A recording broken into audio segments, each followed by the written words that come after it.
Hey, happy Sunday, and welcome to today's After Hours Trivia Club, broadcasting live from the cozy corners of Hardwood Holler here in the beautiful upstate of South Carolina. Now, this is where you need to grab your favorite drink, find a comfy spot, and do settle in. Tonight isn't just about trivia, it's about curiosity, memory, and the thrill of discovering something you didn't know that you already knew.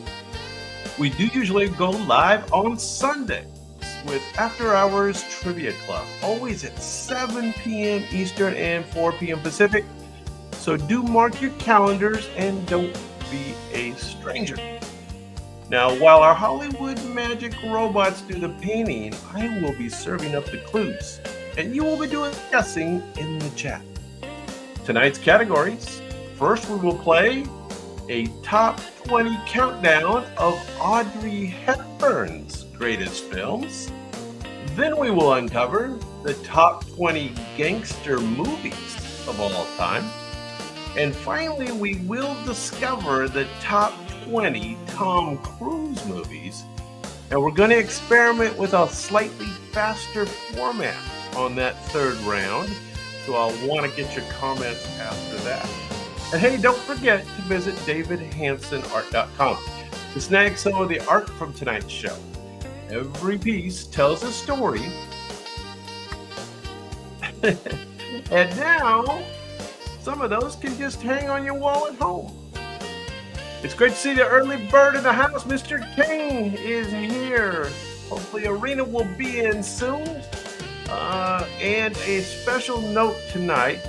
This is our third show on the fiber optic internet, and we should be broadcasting in 1080p. I'm not sure if we're doing that or not, but we are on the fiber optic internet.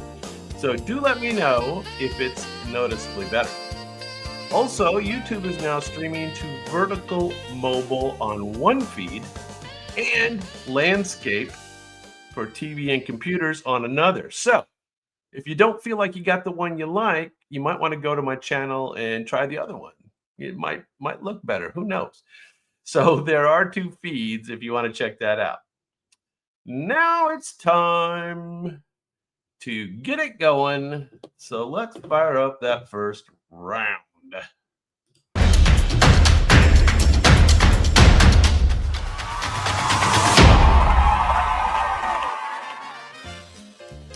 All right, now, I think you got to know the rules. Robots do the painting, you do the guessing, and I am the one that gives the clues along the way that are marginally helpful. Now, again, tonight, we're going to do top 20 countdown of Audrey Hepburn's greatest films. So they might start a little tough, and we'll work our way down the countdown. Number 20. This late career thriller had more gloss than grit.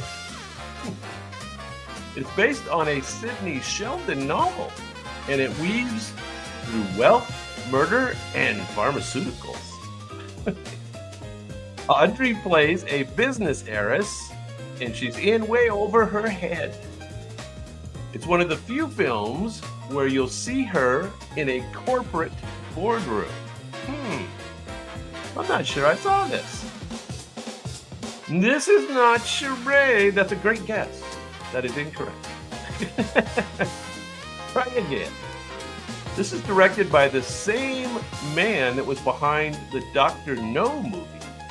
It is a spy noir with perfume. Yes, spy noir with perfume. This is, kind of late in her career, 1979. 1979.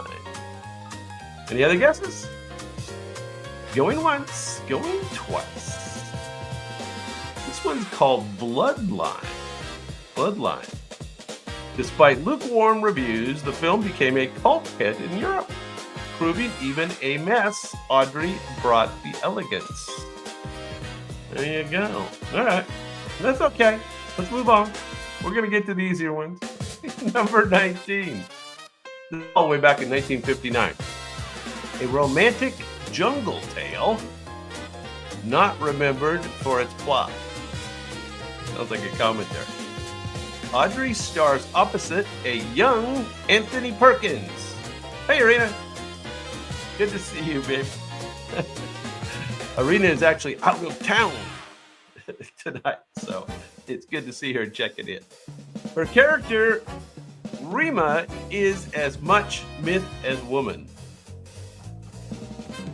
This film's costumes alone could make it a botanical fashion week.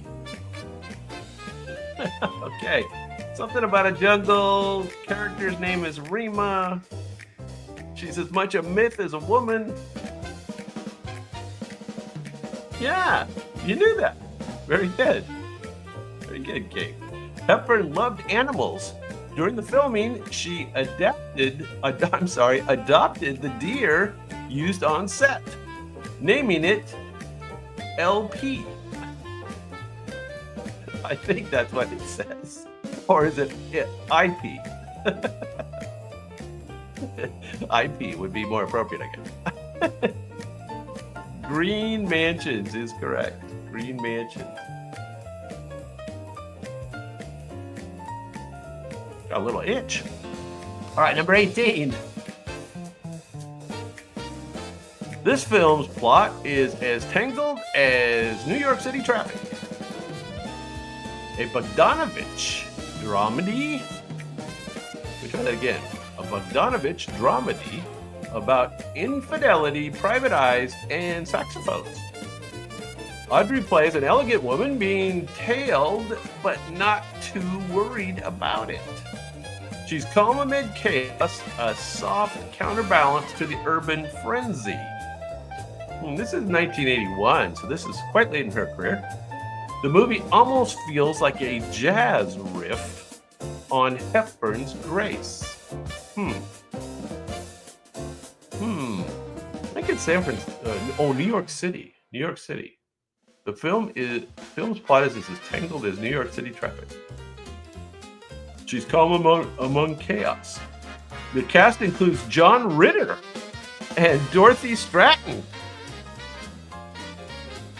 Yeah, that's correct. So that's interesting. The cast includes John Ritter and Dorothy Stratton. I don't know if you remember Dorothy Stratton, whose tragic murder shortly after the filming gave the film a cult mystique. Yeah, she was the Playboy model that had the obsessive boyfriend that ended up killing her. Yeah, it's bad. Sad story. They All Laughed is, of course, correct. Very good. 1981.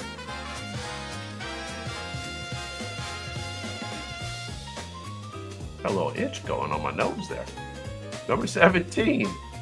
Here we go. This is all the way back in 1951, so we're jumping around 30 years. What's 30 years among friends? A British caper film that doesn't take itself too seriously. British caper. Audrey's screen time here is blink and you'll miss it. Uh-oh. This was one of her first ones. But it was her first real brush with feature film work. Alec Guinness leads the heist. Audrey is just a dainty cameo. Oh, so she's only in it for a bit. Still, you can spot her and say, there she is, before the fame. Now, this was actually released 2 years before Roman Holiday. This was a stepping stone for Hepburn's meteoric rise. Very good. Doing good, King. Doing good. You are correct. The Lavender Hill Mob, 1951. Now, have you actually seen the movie? I don't think I've even come across the movie before. But it was her first role, I believe. Stepping stone. Well, the robots liked it. They put it at number 17. So there you go. I'm sure she had more than 20. All right, number 16. This is, again, late in her career, 1989. 1989. Steven Spielberg directed this ghostly romance. Ghostly romance. Hepburn plays an angelic figure in a white pantsuit. Her screen time is brief, but impactful. Her final film role, this is the last one. She helps Richard Dreyfuss find peace and pass the torch. It's her last bow on film and in spirit. Oh, you know this one did. Very good. You are correct. Audrey donated her entire salary from this film to UNICEF. That's right, she was heavy into the UNICEF thing. A fitting grace, note to humanitarian life. Yeah, a humanitarian life. She was always a philanthropist. Always is correct. Always is the operable. 1989, Steven Spielberg, Richard Dreyfuss. I guess what she was like his wife that had died and came back as an angel. I don't know, some story there. Oh, you saw it. Okay. Have I got the story right? Always. All right. Audrey Hepburn. We're counting them down. Top 20. Here's number 15. Okay. Then, you know, the clues are helpful. The myth of Robin Hood, but grayer, wiser, and achier. Sean Connery trade Bond gadgets for a longbow. Hepburn returns as a nun turned lover, Marion. The reunion is tender, bittersweet, and terminal. It's the what if epilogue to The Merry Men. All right. Yeah, very good. Okay, King, what year was Robin and Marion made? Robin and Marion with Sean Connery. Richard Lester, known for Beatles films, directed this poignant take on aging legends, casting perfectly against type. Oh, perfect. You got it all. 1976 is correct. You're scared away. There's other people in the room, but I think you got them all scared away, King. Very good.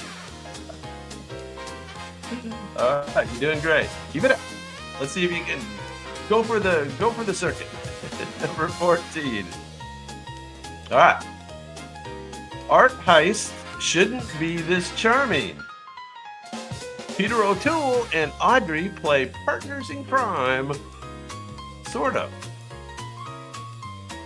Audrey's character tries to protect her father's reputation by staging a robbery. It involves a museum, a fake sculpture, and Givenchy. She was always the fashion hound, right? She was the stylish actress. She even pulls off a ski mask like it's haute couture. Yeah, very good. Yeah. All right, let's see if we can get the date on this one. I think I don't think it was black and white. I don't think it was black and white. The iconic lace mask, a custom Givenchy piece. Hepburn could have stolen hearts, even blindfolded. Very good, very good. How to Steal a Million from the year 1976. I'm sorry, 1966 is correct. I do like the mask. I like the mask. Very stylish. All right, we are counting down Audrey Hepburn movies, and we're all the way down to number 13 now. And this is from the year 1961. Now, there's two teachers, there's one lie, and a whole town of consequences. This is based on a controversial Lillian Hellman play. Lillian. Audrey plays one half of a school duo accused of more than friendship.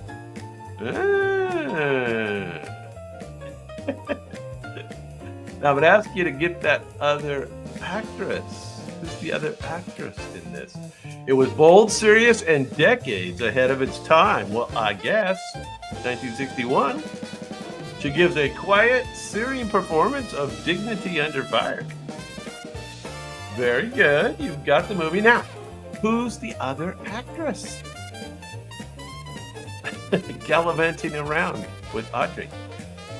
The studio nearly shelved it over its themes, but Hepburn took the risk anyway. Yeah, very good. You are exactly correct on all counts. It is the Children's Hour. And again, I told you, I think it was from 1961. And Shirley MacLaine indeed is the other actress. Uh-oh, what's going on?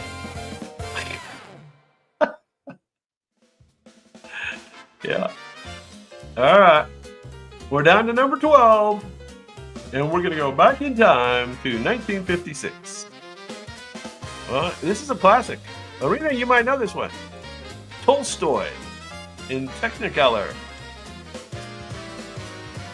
Audrey plays Natasha Rostova, young, hopeful, and heartbreak bound. She moves from girlish giddiness to hard-won wisdom. Yeah. Tolstoy in Technicolor. Henry Fonda and Matt Farrer round out the triangle. Oh, there's a love triangle.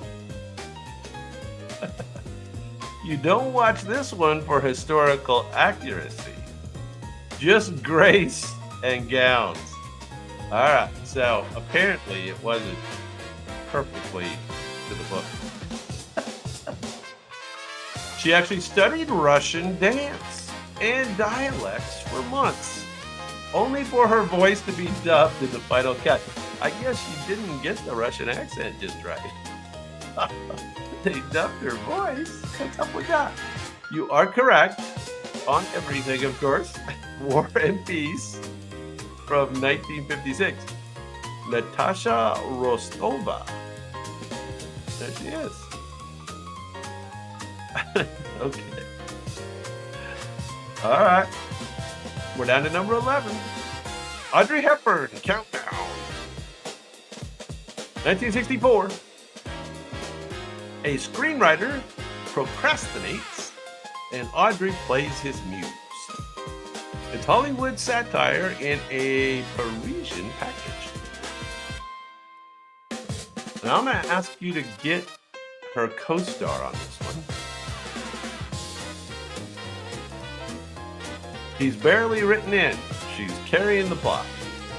They daydream their way through genre mashups. It's a comedy about movies within a movie with movie stars. This sounds interesting. This is a meta rom-com.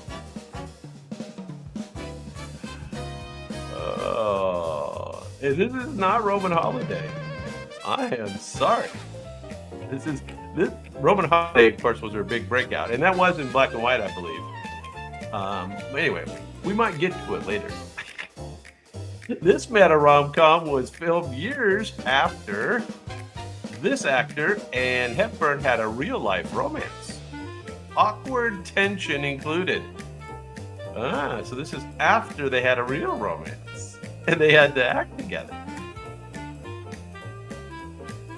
Do you remember this guy? So the movie was called Paris When It Sizzles. Does that sound familiar? Paris When It Sizzles.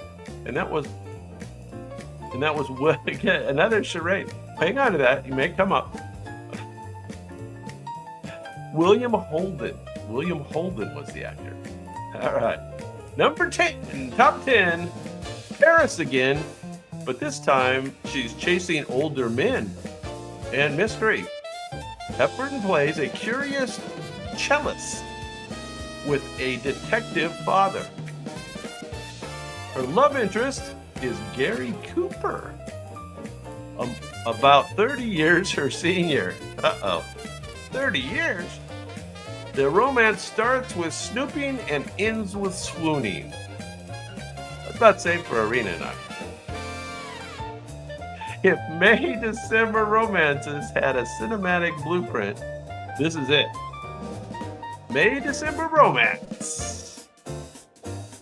Yeah, do you know this one? Gary Cooper. You were close. You were close, kid. Close enough. Horseshoes and hand grenades. You know. Critics squirmed at the age gap, but Hepburn's sparkle made even awkward chemistry charming. May-December, 30 years. Gary Cooper. And you got it. Love in the Afternoon. You're correct. 1957. 1957. Critics were concerned. All right. Number 9. Number 9. A road trip movie with emotional potholes. This one's told out of order. And Then and Now, Smiles and Storms. Audrey and Albert Finney play a couple navigating marriage's maze. From bikinis to blowouts, it's raw, it's real, and it's relatable. You know this one. Okay. Did I tell you the year already? Yeah, very good. I didn't need to ask, did I?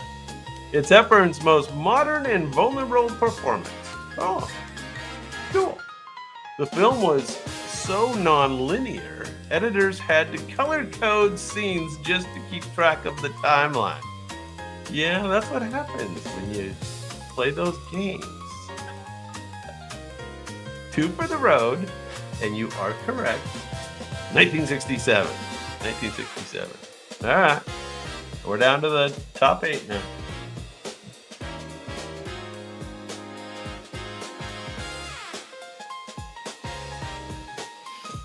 Here we go. There he is. Albert Finney for the win. Ooh, gets a kiss. She kisses them all, doesn't she? How about that? Number 8. Yeah, she's an actress. Number 8. Oh, this was a kind of scary one. I remember seeing this. Probably at the drive-in, back in my parents' car. Home invasion horror, but classy. Audrey plays a blind woman, I remember this vividly, alone with deadly criminals. Isn't that weird? I remember this. I remember in the back of the station wagon in my pajamas. The lights go out, the tension ramps up, and she fights back. Alan Arkin's villain is disturbing, but Hepburn's terror feels real. All right, do you remember this one? Like I said, I definitely remember it. Yes. Did she win an award for this one? I'm thinking she might have. You'll never leave your kitchen drawers unlocked again. Yeah, I don't think I ever did the rest of my life. Yes, yeah, 67. Movie theaters were instructed to dim the lights to total darkness during the climax. Audiences screamed louder than at the horror films. Yeah, I do remember it. And I did keep my kitchen drawers closed. I don't know how you can't really lock kitchen drawers, can you? I don't know about that. Wait Until Dark, of course, 1967. All right, here we go, number 7. Number 7, One Woman, One Convent, A Crisis of Faith. Hepburn sheds glamour to play Sister Luke, a young nurse turned into a nun. The film follows her spiritual journey through war and obedience. It's deeply internal, patient, and full of quiet power. think less fashion. Yeah, I mean, there's not many fashion options, right? If you're done, you kind of wear one thing. Think less fashion, more existential struggle. Yeah, okay. Well, yeah, I guess anybody could have guessed that. Yeah, of course. Yep, yep, you got it. I was 1 year old. 1959. 1950. The Nun's Story. Hepburn called this her most personally resonant role. Her own father had abandoned her for fascist causes. That's rough. Her father abandoned her for politics. Bummer. Shouldn't laugh. Number six. Here we go. Fashion, philosophy, and Fred Astaire. Audrey starts as a bookworm, but ends up as a supermodel. The usual story. From Paris runways to jazz cellars, it's a musical fairy tale. She sings, dances, and wears that iconic red dress. It is visually gorgeous as a Vogue spread in motion. Yeah, there it is. Yeah. It's one of her most famous roles, right? It's number 6 on our list. The photo shoot montage was based on real life magazine editorials. Literally left off the page. And yes, you are correct in all regard. Funny Face, 1957, number 6 on our Audrey Hepburn top movie countdown. Fred Astaire, fashion and philosophy. Funny Face. There you go.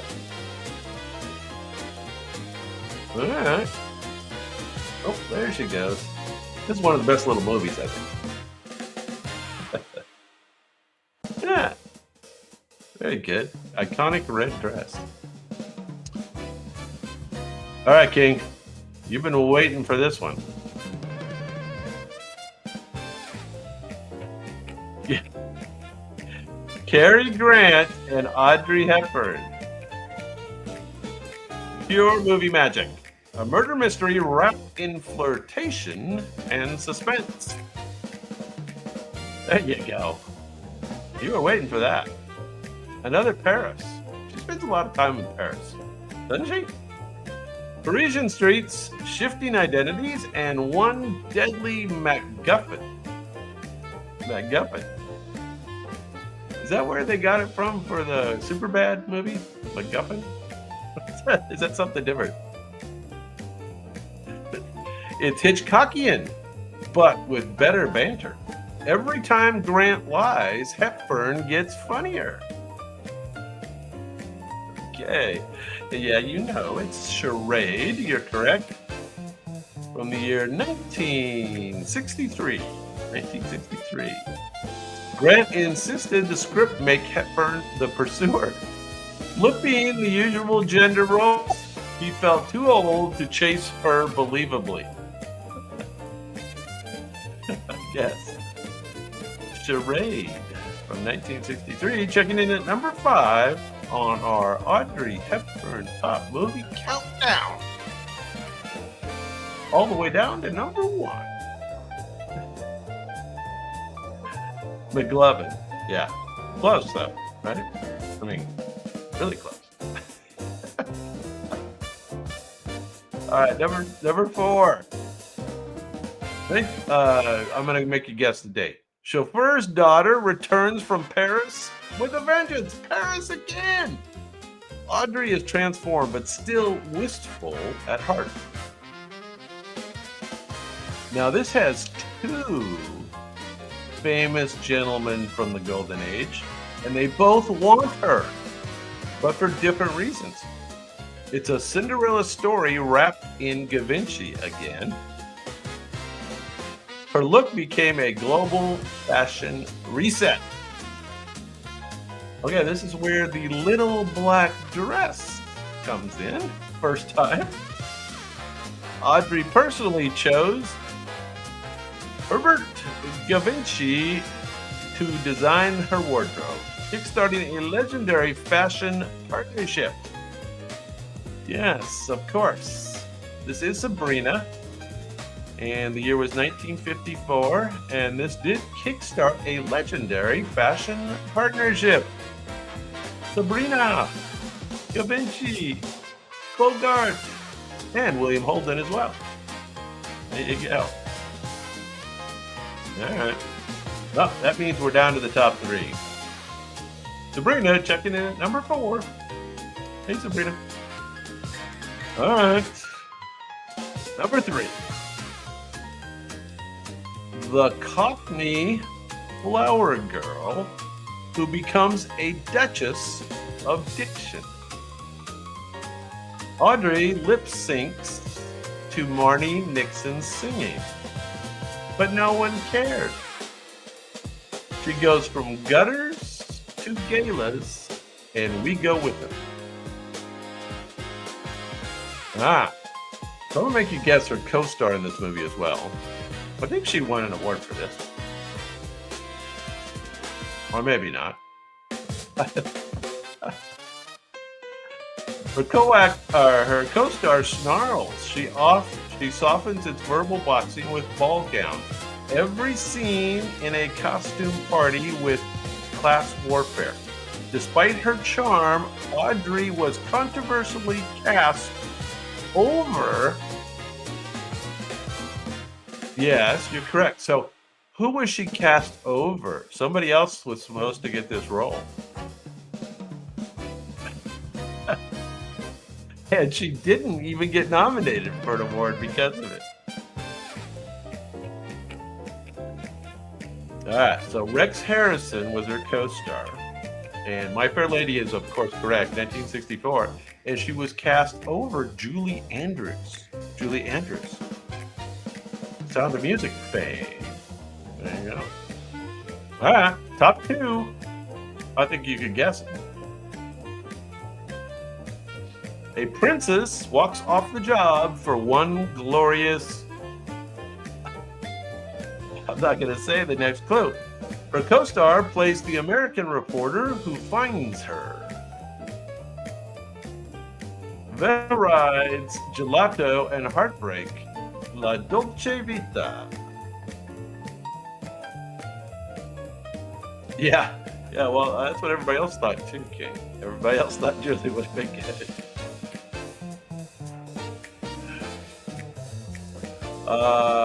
Audrey was unknown, but the camera adored her. Yes, you're correct. So who was her co-star on Roman Holiday? Vespa Rides, Gelato and Heartbreak. She won an Oscar, and Hollywood found its new queen. Her co-star insisted Audrey get co-star billing after seeing her first scene. He knew instantly she had to steal the show. All right, there she is. Gregory Peck is correct. Very good. Gregory Peck. Roman Holiday. Launching a career. The Vespa Rides. There they are on the stairs. Spanish Steps. Yes. When in Rome. All right, number 1 with a bullet. I'm going to make you guess her character's name. Her character was quirky, lonely, and iconic. And this is another appearance of the black dress, a cigarette holder, a wistful smile at sunrise. She's not really a tall girl, but she's not one either. Manhattan becomes a playground for lost souls. Of course. Do you remember her character's name? It's fairly classic. Hepburn takes a messy, complicated role and makes it a timeless role. Truman Capote wanted Marilyn Monroe for the role. Hepburn turned the role into a cinematic archetype of modern femininity. Yes, and Miss Holly Golightly. She's not really a call girl, but she's not one either. I like that catchphrase. Breakfast at Tiffany's. The classic. All right, we made it. We did the top 20 Audrey Hepburn movies. And that was pretty fun. And I don't know, you got 95% there, I think, King. You're pretty close. All righty. Well, thank you for doing that round. Let's do a 2-minute intermission where we'll have a lightning round. And we'll be back for round 2. Let me throw up the lightning round. This is going to be top 20 Brad Pitt movies. Brad Pitt movies. I'll be right back.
All righty. Well, you got most of those. You got a couple of them out of order, so I'm not sure how you did that, but that was good.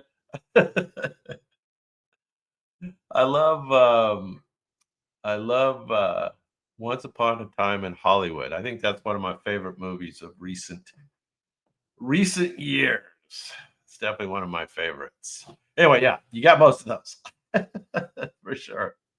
All right, this next category should be pretty fun. Gangster movies. Let's find the right file.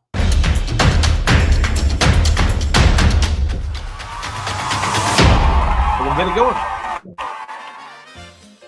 All right. Y'all know the rules. Robots paint, you guess. And I do give some clues that are pretty confusing along the way. Now, again, we're going to do top 20 gangster movies of all time, starting with number 20. This film spans decades with one man's quiet regret. It digitally de-ages De Niro, but the themes feel older than time. Jimmy Hoffa goes missing. Friendships go cold. The painter of houses here is more mortician than mobster. Yes, indeed. Yes, indeed. Scorsese's final word on the world he helped define. And you are correct. This is The Irishman. The Irishman. Pacino and De Niro acted together for hours in this film, after only sharing a single scene in Heat. So they were in Heat together, but they got a lot more time together in this quality time. You are correct, The Irishman. Any guesses on the year of The Irishman? Not that long ago. Not that long ago.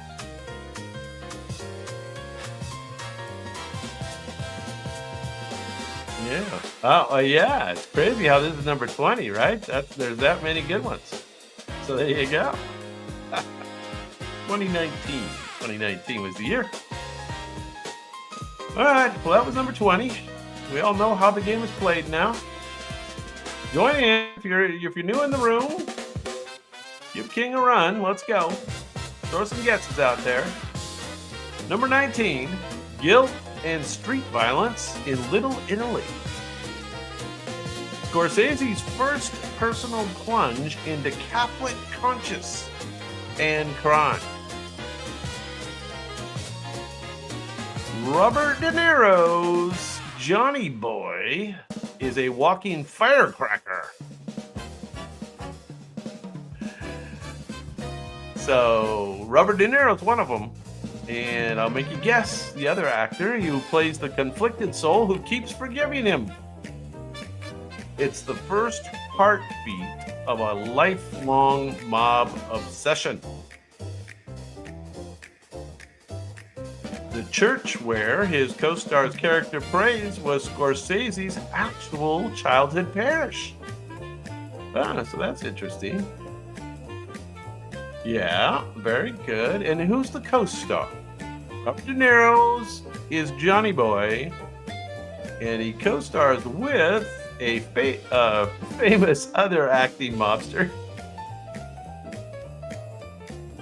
And the church where they prayed is actually Scorsese's childhood parish, Mean Streets. That's kind of a cool little bit of trivia. Harvey Keitel. He'll make an appearance in many of these movies, I would say. Yeah, very good. You had it. All right, number 18. Number 18. The saddest thing in life is wasted talent. This tale balances mafia charm with a father's warnings. And once again, Mr. De Niro directed it, but Chaz Palminteri wrote the life it's based on. A boy must choose between a hardworking dad and a local mob boss. So a story old as time. The father tries to warn the son about the mob. It's half coming of age, half morality play with some muscle. They show a lot of muscle. A lot of the wife beater t-shirts. Correct. Very good. Any idea what year that movie was made? You are correct. It is A Bronx Tale. A Bronx Tale. The story is so personal to Palminteri, he originally refused to sell the rights unless he could star in it. Oh, so the young guy wrote it, I guess. Have I got that right? Yeah, 93 is correct. Very good. Kind of an interesting backstory. Yeah. Chaz Palminteri. Yeah. All right. Robots liked it. Number 17. Now this picture is Gangster. The picture is Gangster. This gangster film takes place far from New York or Chicago. Instead, we are in Rio, and the stakes are just as deadly. Non-professional actors bring gritty realism to the fabulous. It tracks children growing up into crime bosses and corpses. Yeah. So it's Rio, and it tracks children growing up into crime bosses and sometimes corpses. So dark. But it has rarely felt this fast or this fated. Most actors were cast from real slums, and one later became a city councilman. Yeah, very good. Yeah, I think I've seen this. It seems very familiar. That this particular picture is something else, right? There he is. City of God is correct. City of God from the year 2002. There we go.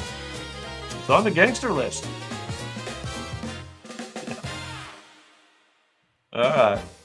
Number 16. More of a classic gangster movie.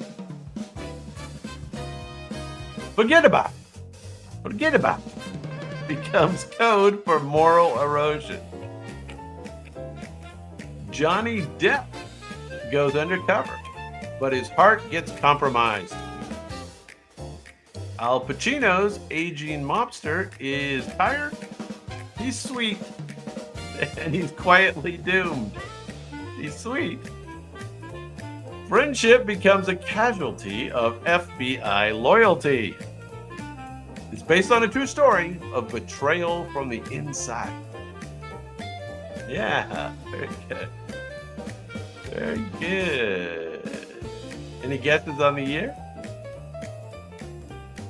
Joe Pistone, or Pistone, I'm not sure how you pronounce that. Joe Pistone, the real Donnie, was so deep undercover the mafia still had a price on his head years later. There you go. And you are correct in all regards. This is indeed Donnie Brasco. Donnie Brasco. Would you say Brasco or Brasco? It's Donnie. 1997. 1977. Yeah. That's a mobster movie. All right. All right, now I love this next one. Great movie. Number 15. All right, number 15. It's not blackjack, but blood that stains the Vegas Strip. Scorsese paints the 1970s with neon and body counts. De Niro plays the brains. Pesci, the rage. And maybe you can guess the actress. Who is the actress, the blonde in this one? She's the one who actually steals the spotlight. This film is about greed with a wedding ring and a knife behind the back. When the chips fall, it's house rules, and the house always wins. All right, very good. And the actress? Do you know the actress? Who is that blonde lady in that movie? She was good. She plays a good Vegas burnout. I don't know what it is. Yes, of course. And Sharon Stone wore 40 different costumes in the movie. Many custom designed to reflect her character's unraveling. Casino, 1995. There you go. All right. Let's go back in time on the next one. Back in time. A gangster, a hurricane, and a hotel walk into a moral standoff. Bogart wants out. Robinson wants control. I'll have you guess the actress. She mostly watches, but with those eyes, that's enough. A slow boiling bottle movie where weather and conscience clash. It's noir without trench coats. Just sweat and cigarettes. All right.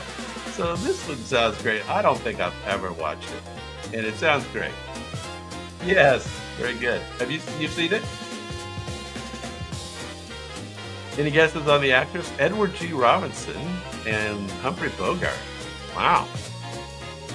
And a hurricane coming. Robinson was so chilling that real gangsters reportedly admired his performance. It's like the classic gangster, I guess. Edward G. Robinson. Key Largo is correct. Very good. Key Largo. And that is Miss Lauren Bacall. Lauren Bacall. Those eyes. Yeah, all the way back in 48. You are correct. You are correct. Okay, 13.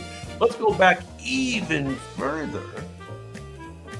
And this is the film that made Edward G. Robinson's face equivalent to mobster shorthand.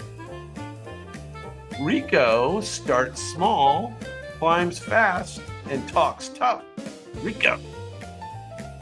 Mother of Mercy. You know the rest. I'd have to say it like Edward G. Robinson, though. I don't know. I don't have it. He was the blueprint before The Godfather was even a whisper. Silent era restraint gave way to machine gun dialogue.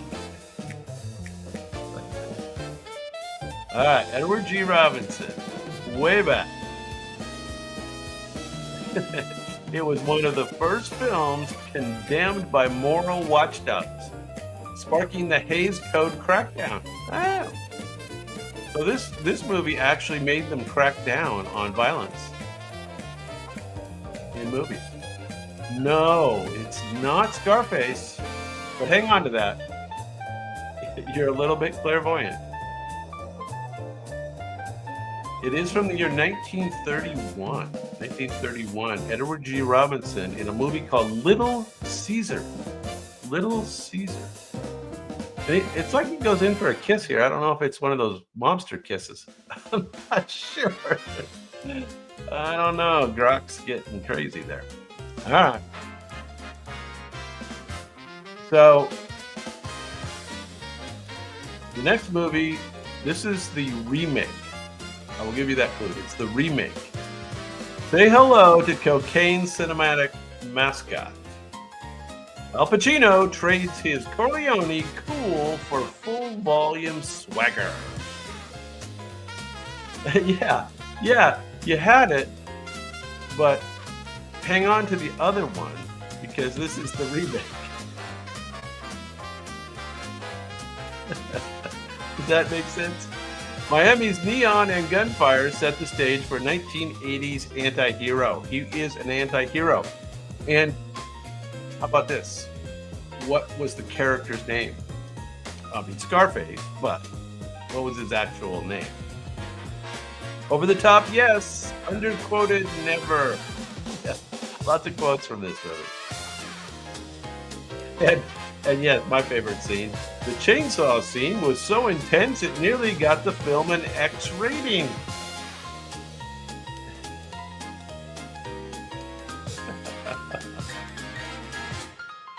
Well, the robots don't think so.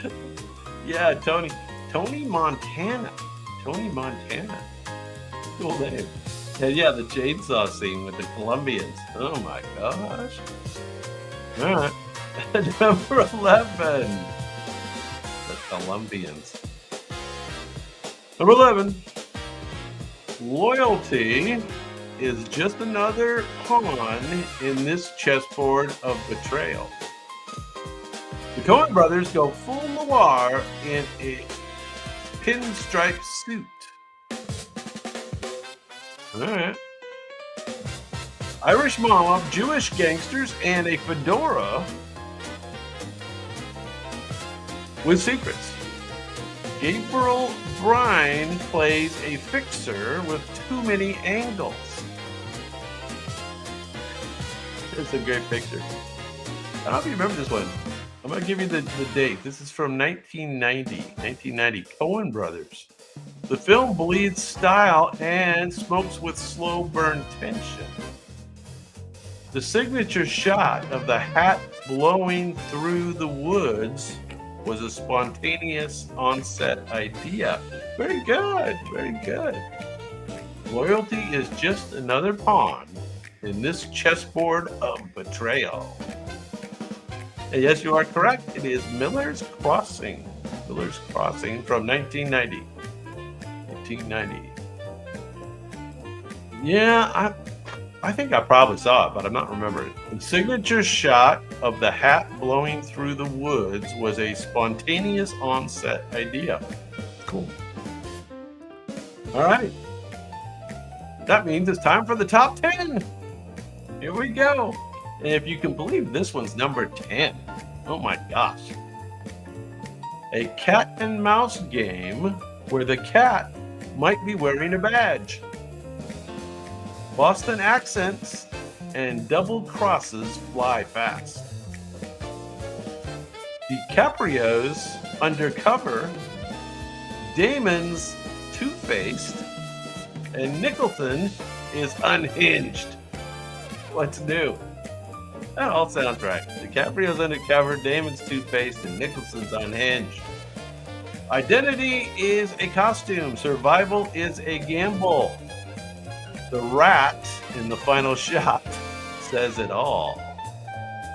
Yes, of course. The rat in the final shot says it all.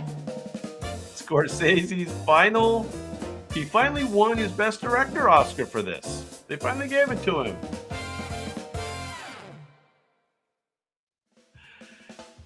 This is a Best Director for his remake of the Hong Kong hit Internal Affairs. So, there was a movie called Internal Affairs that this is apparently a remake of.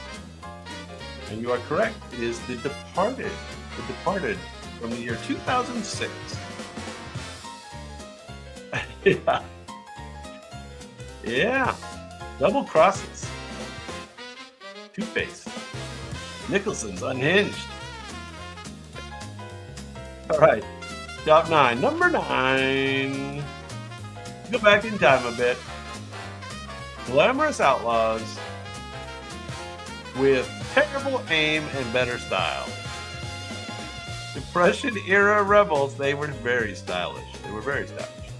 Depression-era rebels as pop culture icons. I'm going to make you guess the actor and the actress. They romanticized crime on the run. The slow-motion shootout rewrote how violence looked on screen. This film ended the studio system with a bloody whisper. Yeah, of course. And the actor and actress? This film's graphic ending inspired a wave of new Hollywood directors, including Scorsese and Coppola. There you go. And you are correct. It is Bonnie and Clyde. Bonnie and Clyde from the year 1967. And Bonnie is, and Clyde is. Oh, you don't know the actors? Well, let's see. How about, yes, very good. Warren Beatty. He's in a few movies. Warren Beatty. And Faye Dunaway. Bonnie and Clyde. There you go. All right, robots are gonna take us way back in time. Year 1939. 1939. From trench warfare to bootlegging, it charts a nation's moral drift. So this is the first one of the James Cagney movies. James Cagney rises through Prohibition's chaos. No, not Scarface yet. Bogart shows up as a snake in the grass. The American dream gets drowned in bathtub gin. This is the bathtub gin movie. It's a time capsule of ambition, betrayal, and jazz age downfall. So I wouldn't doubt with that. Remember the TV series Boardwalk, or cable series Boardwalk Empire? I think some of that was based on this original movie. James Cagney and Humphrey Bogart. It's a time capsule of ambition, betrayal, and jazz age downfall. This was the last film Cagney and Bogart made together, after which Cagney shifted away from gangster roles. Oh, he was made to be a gangster. So that's a good guess. That's a good guess because that may be coming up soon. I think you were clairvoyant. This one was the Roaring 20s. The Roaring 20s. So let's go back in time to 1931. And yes, very good. If you keep saying that, you're going to get it. James Cagney smashes breakfast and screen conventions. Tommy Powers is charming, brutal, and entirely self-made. I guess that's the name of his character, Tommy Powers. The film opens with street kids and ends with corpses. It's always good to have some corpses. It made Cagney a star and grapefruit a weapon. Okay, didn't see it, but you get that to look forward to. The template for gangster charisma was born here. Yes. There you go. Yeah, you don't need to say it again. You really don't. The infamous grapefruit in the face scene was unscripted. Actress Mae Clark wasn't warned about it. Well, that's kind of mean. So I guess she gets the grapefruit in the face. So there's James Cagney. That's the class. He's the classic gangster, right? Called The Public Enemy. That's correct. Public Enemy, 1931. There they are, dancing away. All right. Moving on. Okay, one more way back in the day here. 1938. 1938. See if you get this one. Two childhood pals. One becomes a priest. One becomes a legend. Now this is once again a Cagney movie. Cagney gives his all in a role that questions redemption.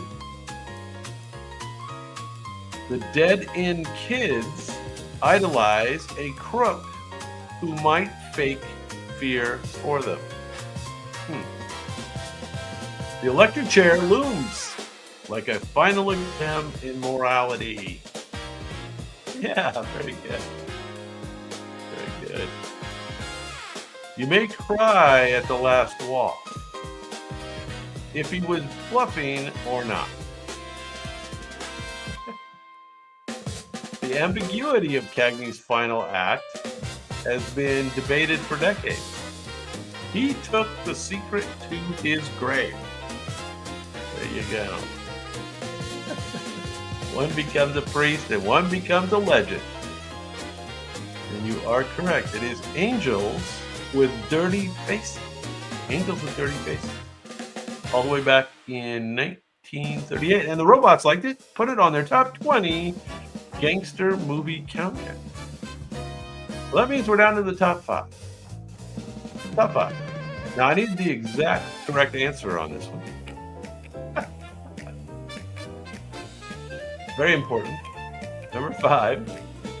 Past and present walk side by side through crime's legacy.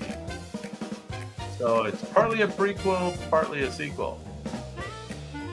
Young Vito builds an empire. His son dismantles it with silence. Pacino grows colder. De Niro glows with quiet power. Loyalty dies slowly in a boat. That's a dark scene. Very good. You have the correct answer. We do use Roman numerals typically, so you did have that one. You know what year Godfather 2 was? What year Godfather 2 was?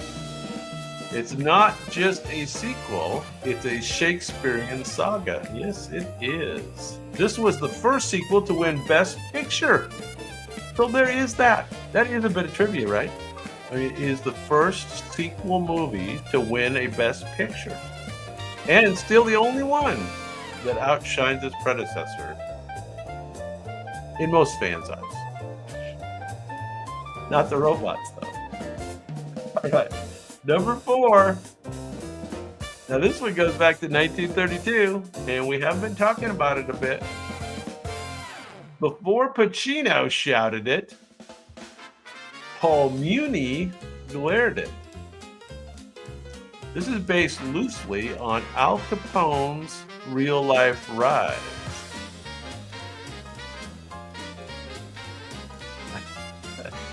Terminator 2 was good, but it didn't win an Academy Award. And Terminator 2 is so accurate to what's going on in reality. That's the bad part. This is where the gangster genre found its swagger. He came from nothing and took everything until everything took him. Tommy guns and X marks and pre-code moral panic. This is before they came up with that code where you couldn't do the violence. This is where the gangster genre found its swagger. The film was so controversial, it was banned in multiple states and later re-released with heavy edits. Well, so that kind of explains why, Pacino kind of had to take the newer Scarface over the top, right? Because he had to live up to the original Scarface. Scarface, 1932. There you go. All right, top 3. Top 3. Now let's go back in time a bit. Good luck. This is from the year 1949. Top of the World, Ma! And straight into the fire. That's right. There was a fire involved in this. Cagney plays a mother-obsessed maniac with a migraine and a gun. The heist is great, but the unraveling is greater.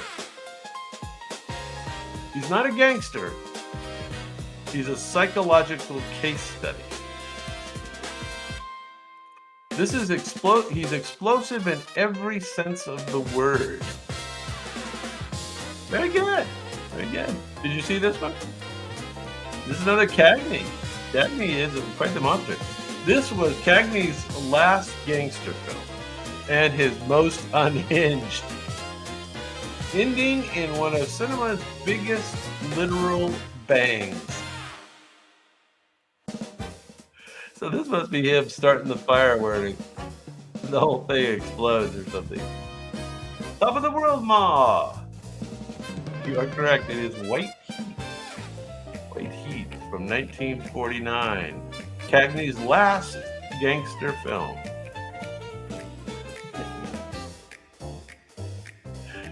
Yeah, 49. That's old. All right, top 2. Top 2. All right. Now, according to the robots, I'm going to make him an offer he can't refuse. Family, honor, and corruption swirl in Sicilian smoke. Brando is the dawn. Pacino is the heir. Reluctant but ruthless. Weddings, murders, and oranges mark the path to power. It defined the modern mob movie. Yes, of course. Now, the horse head thing was in this one, right? It was in the original. That freaked me out, that horse head thing. Yes. This defined the modern mob movie. Marlon Brando stuffed his cheeks with cotton at the auditions, but later used a custom dental appliance for the filming. Now that is a bit of trivia that you might not have known. Yes, he stuffed his cheeks with cotton for the audition, but they made him something special for the movie. Yeah, that was shocking. Shocking indeed. Marlon Brando, there he is. I don't know why he's moving so slowly, though. A little glitchy there. All right, that brings us down to the number one gangster movie. Number one. Here we go. As far back as I can remember, I always wanted to be a gangster. I love that line. Henry Hill's life is all perks, paranoia, and pasta. All right, I'm going to make you guess all the stars. Classic gangsters. Cat's Frozen Faces. This is number one. Number one gangster movie. And a killer soundtrack. Good soundtrack, too. It's not just a movie, it's an adrenaline shot to the genre. The funny house scene was improvised. Pesci based it on real-life mobster moments that once left a room dead silent. All right, there we go. Go Pesci. Ray Liotta. Robert De Niro. Very good. Very good. You got him. I don't know who the other guy is. Can't remember.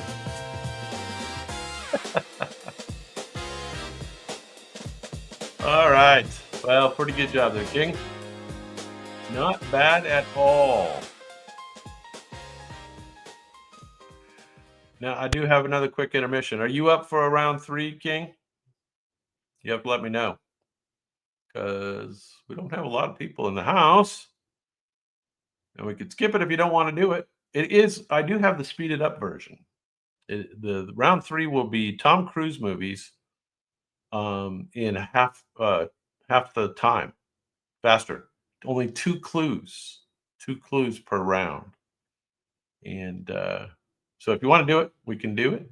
If you'd rather just move on, we can do that.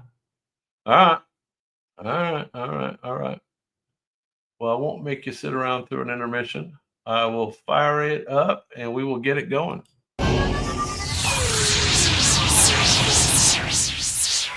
Here we go.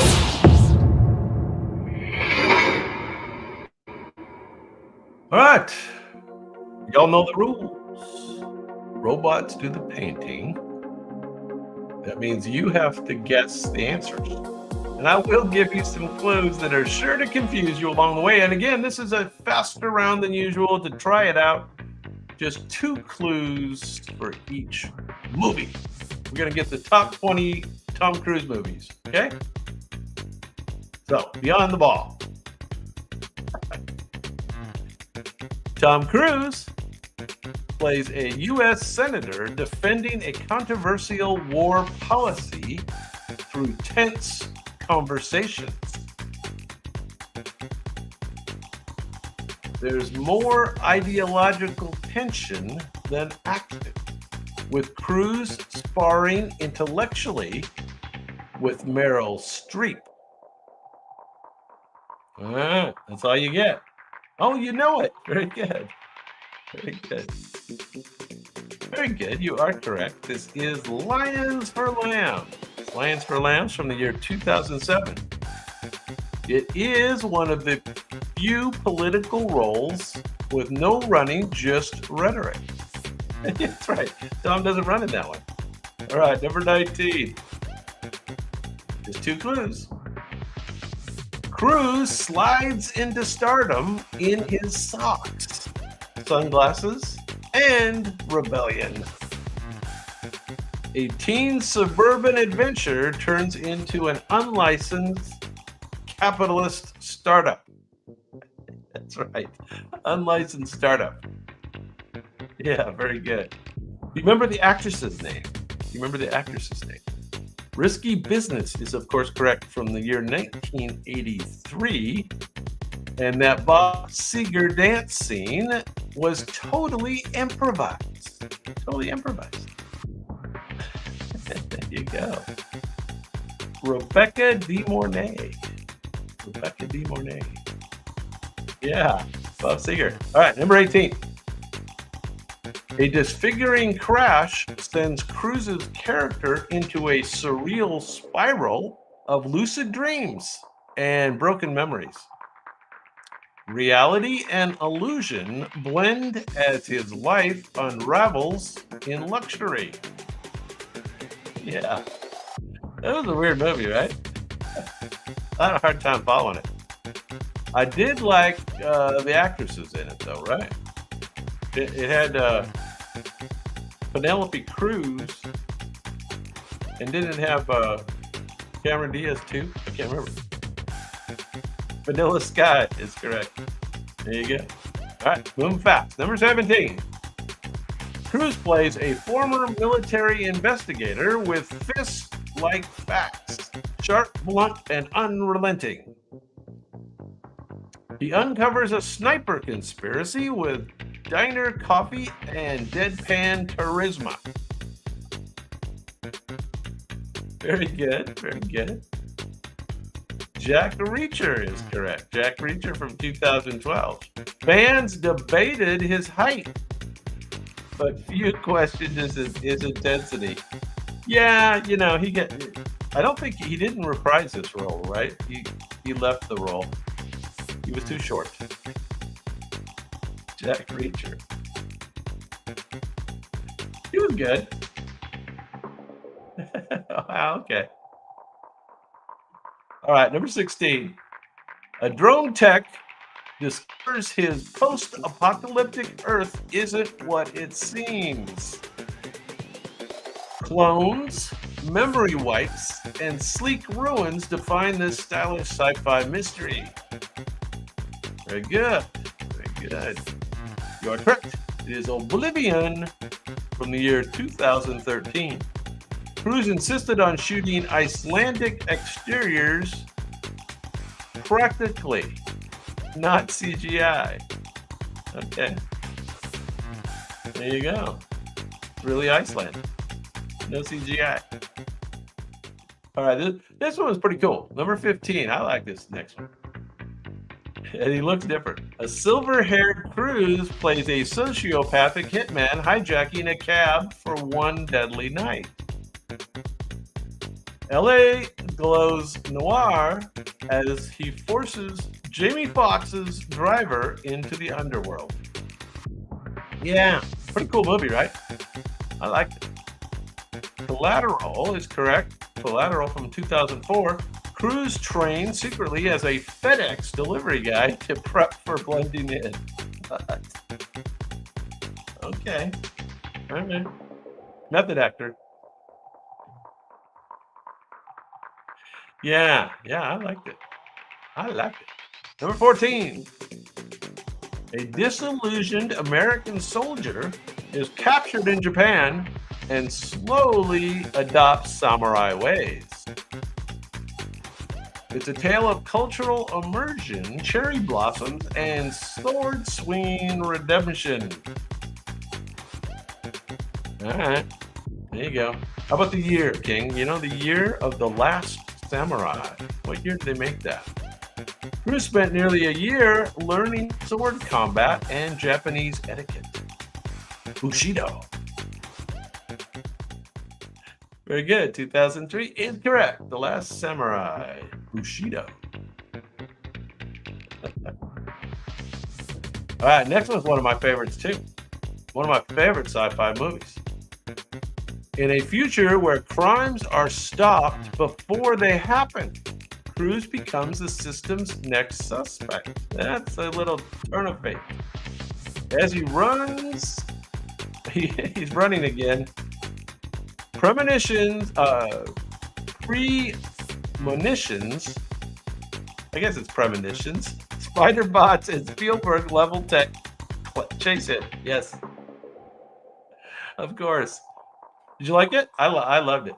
I loved it. Minority Report. is correct. From the year 2002, the film's tech design influenced real-world biometric concepts. Yeah, there's a lot of cool stuff in that movie. Definitely predicted the future. Yeah. All right, another good movie. Another good movie. He's done a lot of good movies. Number 12. Cruise plays a selfish yuppie who discovers a brother he never knew. His brother's brilliant, autistic, and counting cards. What starts as a con becomes an emotional road trip. Yeah, pretty good, right? Great movie. Who played his brother? Remember the actor? Who played the Rain Man? Rain Man, 1988. Cruise's performance was so grounded, it let his co-star shine even brighter. Correct. Dustin Hoffman. Number 11. Another good movie. Another one. This is kind of a little more offbeat. Cruise plays a real-life pilot turned smuggler for both the CIA and drug cartels. It's fast, loose, and soaked in charm and camcorder confessionals. That's right, there's camcorder confessionals. I forgot about that. Yeah. Barry Seal's actual tapes inspired Cruise's manic energy. Huh. American Made is correct, 2017.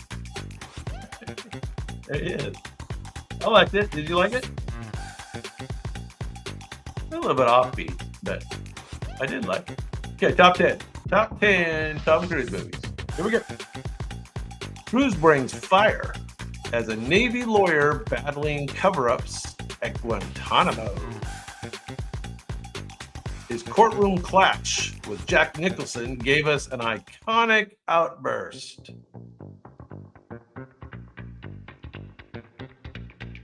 Yes.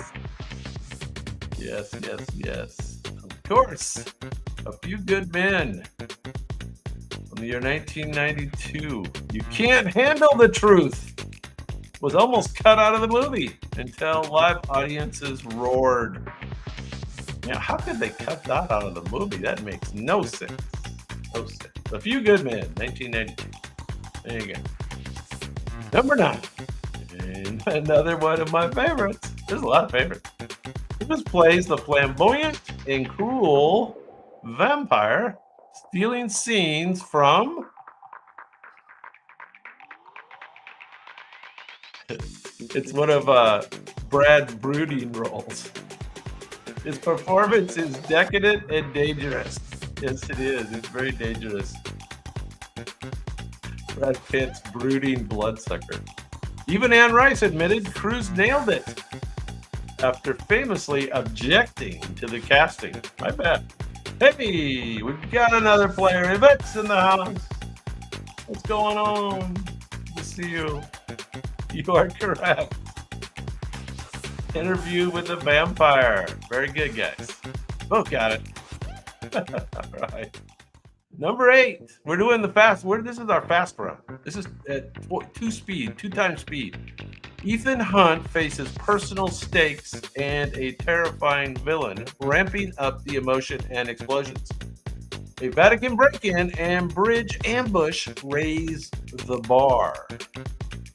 All right, like I say, we're on 2 times speed for this Tom Cruise list. Okay, I need the exact correct answer. Okay, I need the exact correct answer. Or I need a number. There you go.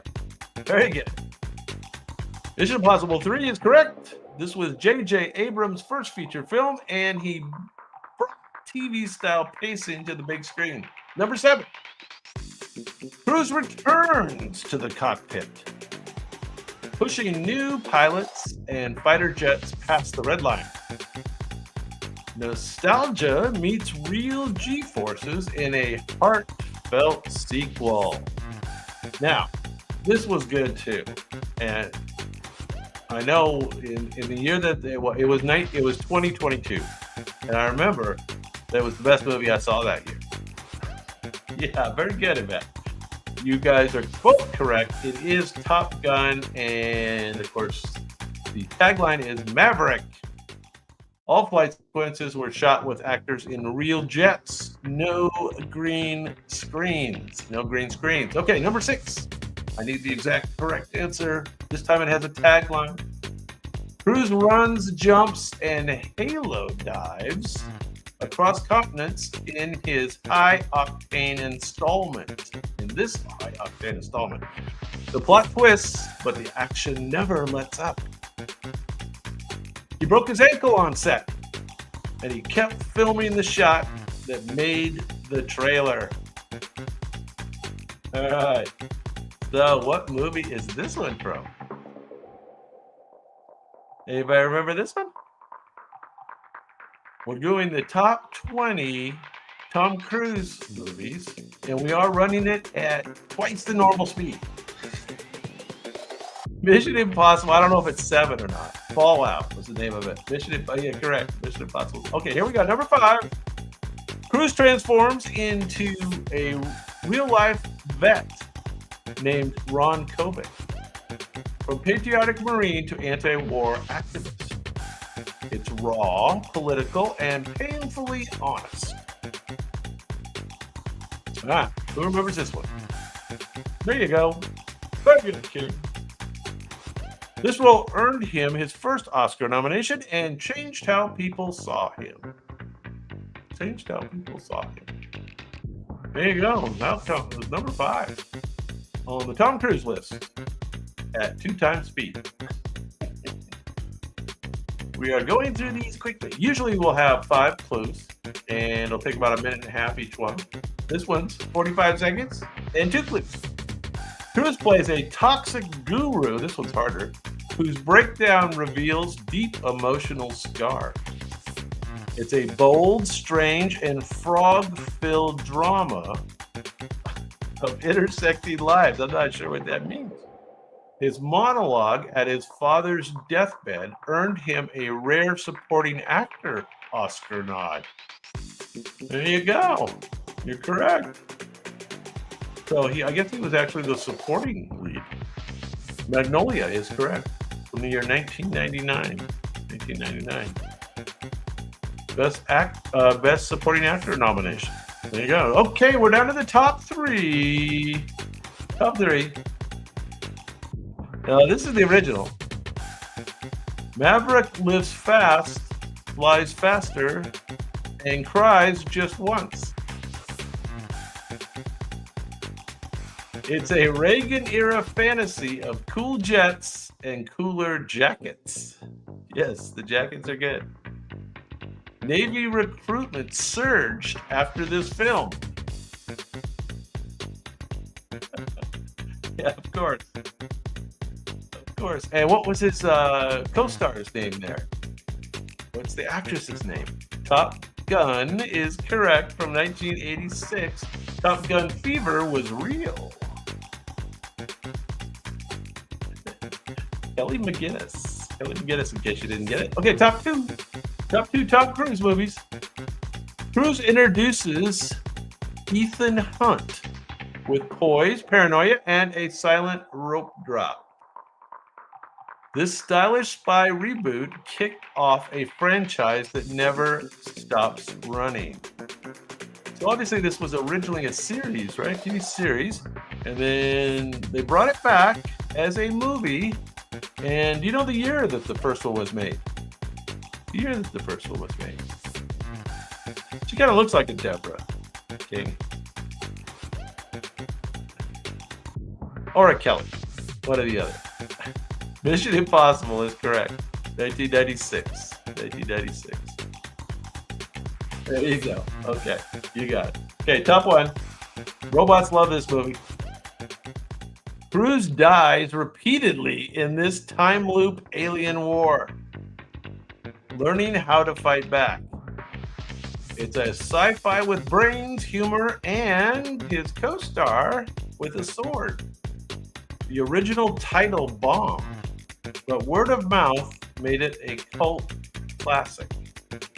All right, that's correct. Who was his co-star? She's on the right there that's kind of cut off. by the picture. You are correct. It is Edge of Tomorrow. The robots obviously loved it, putting it #1 on the Tom Cruise movie list. All right, Emily Blunt.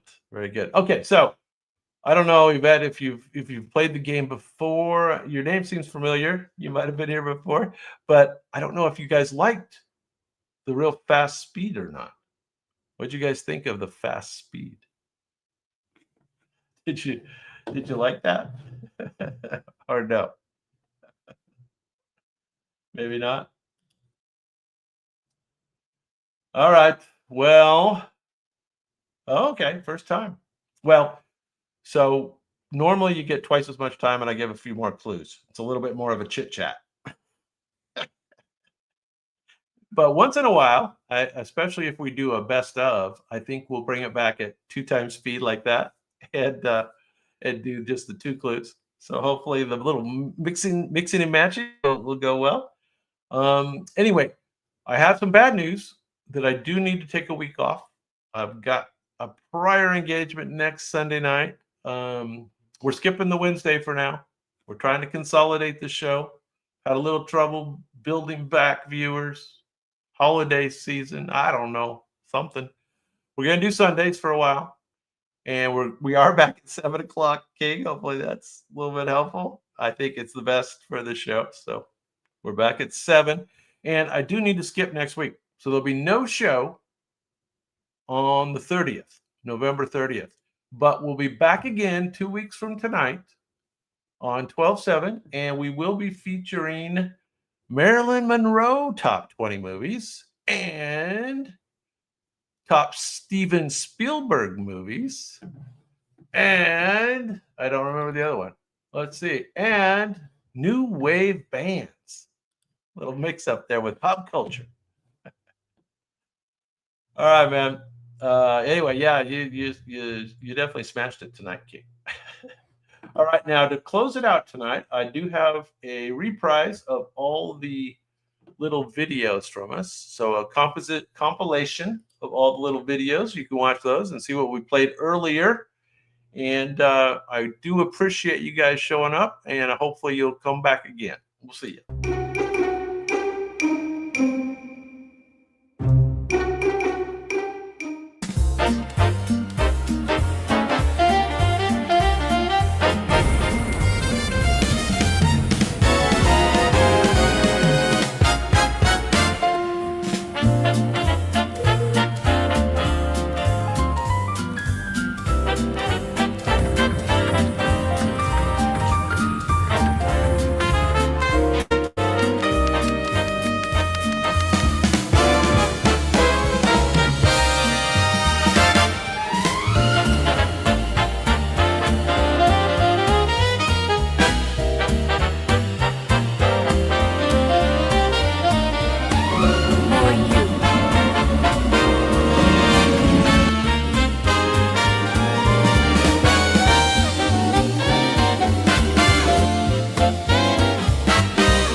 Join us live on Sundays at 7 p.m. Eastern Time.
live on Sundays at 7 p.m. Eastern Time.